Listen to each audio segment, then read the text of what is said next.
Guys Realme एक के बाद एक स्मार्टफोन लॉन्च करते ही जा रही है। जितनी देर में मेरी एक वीडियो आती है उतनी देर में Realme एक नया स्मार्टफोन लॉन्च करने की प्लानिंग कर लेता है।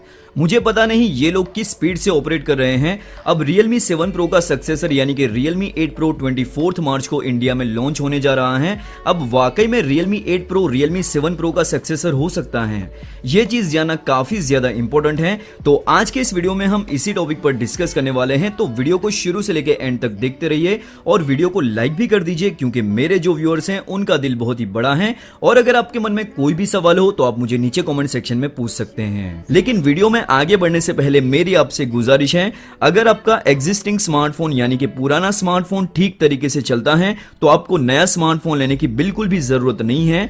फालतू में पैसे बर्बाद नहीं करने चाहिए। अगर आपको वाकई में जरूरत है एक नए स्मार्टफोन की, तभी आप एक नया स्मार्टफोन लीजिए। This is my personal opinion, बाकी फैसला आपको लेना है। शुरुआत करते हैं डिस्प्ले के साथ। तो दोनों ही फोन में आपको 6.4 इंच की full HD plus super AMOLED display देखने को मिलेगी। अगर इसे मैं कंपटीशन से कंपेयर करता हूं तो सुपर एमोलेड डिस्प्ले को देना काफी अच्छी चीज है, लेकिन काफी ज्यादा डाउट था Realme 8 Pro के रिफ्रेश रेट को लेकर। 90 हर्ट्ज या तो 120 हर्ट्ज का रिफ्रेश रेट होगा, तो यहां पर आप थोड़े से निराश हो सकते हैं क्योंकि मैं भी काफी ज्यादा डिसअपॉइंटेड हूं, क्योंकि Realme 8 Pro में आपको 60 हर्ट्ज का नॉर्मल रिफ्रेश रेट ही देखने को मिलेगा, हाइयर रिफ्रेश रेट देखने को नहीं मिलेगा। हालांकि देखा जाए तो Xiaomi ने Redmi Note 10 Pro में सुपर एमोलेड पैनल के साथ 120 हर्ट्ज का रिफ्रेश रेट दे दिया है, तो ये चीज Realme को भी ऑफर करनी थी कंपटीशन में बने रहने के लिए। ओवरऑल Realme 7 Pro और Realme 8 Pro में सेम डिस्प्ले देखने को मिलेगी, कोई भी इंप्रूवमेंट नहीं है डिस्प्ले को लेकर। नेक्स्ट पॉइंट है बिल्ड क्वालिटी और डिजाइन। बिल्ड क्वालिटी की अगर मैं आपसे बात करूं तो दोनों ही फोन में सेम बिल्ड क्वालिटी है, यानी कि प्लास्टिक। दोनों ही फोन के बैक साइड पर प्लास्टिक का बैक पैनल दे रखा है। हालांकि आज के कंपटीशन से अगर हम कंपेयर करते हैं तो बैक साइड पर ग्लास की बिल्ड क्वालिटी होना जरूरी था।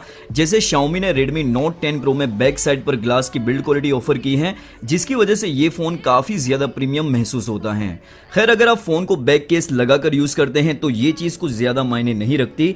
वहीं अगर हम बात करें डिजाइन की तो Realme 7 Pro और Realme 8 Pro की डिजाइन में काफी ज्यादा अंतर है, लेकिन यहां पर भी एक कैच है। Realme 8 Pro की जो डिजाइन है वहां पर आपको बड़े अक्षरों में Dare to Live की ब्रांडिंग दी गई है, जिसकी वजह से फोन का जो लुक है और डिजाइन है वो खराब हो जाती है। तो ये चीज मुझे पर्सनली पसंद नहीं आई। आपकी क्या राय है बिल्ड क्वालिटी और डिजाइन के मामले में? नीचे कमेंट सेक्शन में आप मुझे बता सकते हैं। दूसरी इंपॉर्टेंट चीज, Realme 7 Pro में हमें ड्यूअल स्टीरियो स्पीकर देखने को मिलते थे, लेकिन लीक्स के अकॉर्डिंग उसे डाउनग्रेड कर दिया है, यानी कि Realme 8 Pro में हमें सिंगल स्पीकर देखने को मिलेगा, जबकि उसी का कॉम्पिटिटर यानी कि Redmi Note 10 Pro में हमें ड्यूअल स्टीरियो स्पीकर देखने को मिल जाते हैं और Realme 8 Pro में सिंगल स्पीकर दे रखा है। तो ये चीज भी काफी ज्यादा डिसअपॉइंटेड है। वहीं अगर हम बात करें प्रोसेसर की तो Realme 7 Pro में हमें Qualcomm Snapdragon 720G प्रोसेसर देखने को मिलता है, जबकि Realme 8 Pro में भी सेम प्रोसेसर है Qualcomm Snapdragon 720G। तो प्रोसेसर को लेकर भी Realme 8 Pro में कोई भी इंप्रूवमेंट नहीं है। नो डाउट प्रोसेसर अच्छा है, लेकिन एक चीज मैं आपको याद दिलाना चाहता हूं, Realme 8 Pro में जो प्रोसेसर यूज किया है वही same processor Qualcomm Snapdragon 720G, Realme 6 Pro, Realme 7 Pro और अब Realme 8 Pro में भी सेम प्रोसेसर दे रखा है। यानी कि सिंपल लाइन में अगर मैं आपसे कहूं तो Realme 3 जनरेशन के स्मार्टफोन में सेम प्रोसेसर को यूज करता है।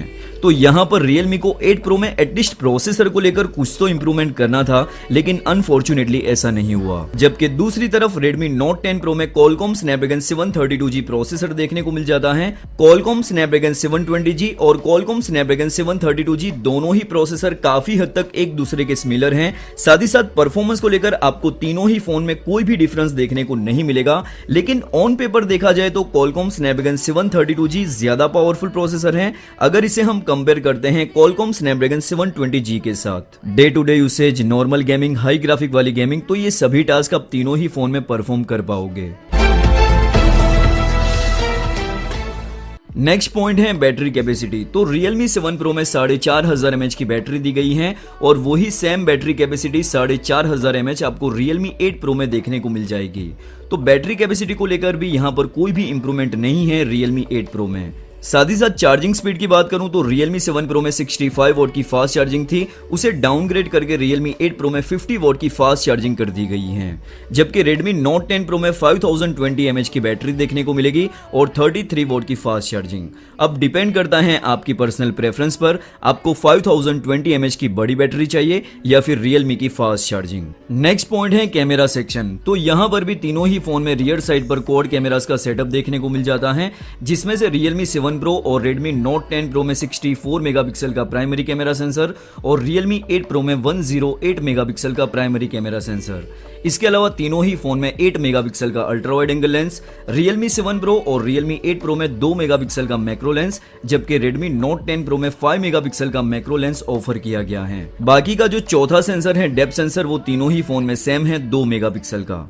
इसके अलावा सेल्फी कैमरा Realme 7 Pro और Realme 8 Pro में भी सेम है 32 मेगापिक्सल का, जबकि Redmi Note 10 Pro में सेल्फी कैमरा 16 मेगापिक्सल का।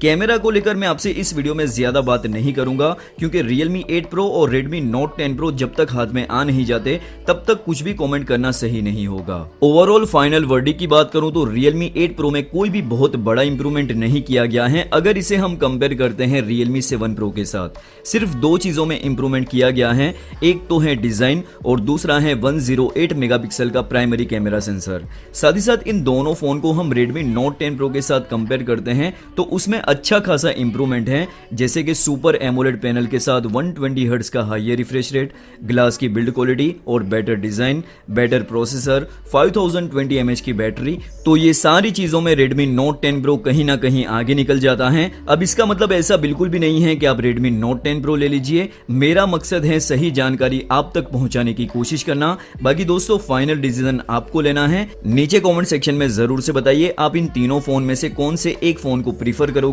मैं आपको मिलता हूं नेक्स्ट वीडियो में। उम्मीद है आपको इस वीडियो से कुछ हेल्प मिली होगी। अगर आपको वीडियो अच्छा लगा है तो वीडियो को लाइक कीजिए, शेयर कीजिए दोस्तों के साथ और सब्सक्राइब कीजिए चैनल को, साथ में प्रेस कीजिए बेल आइकन को ताकि आपकी कोई भी वीडियो मिस ना हो।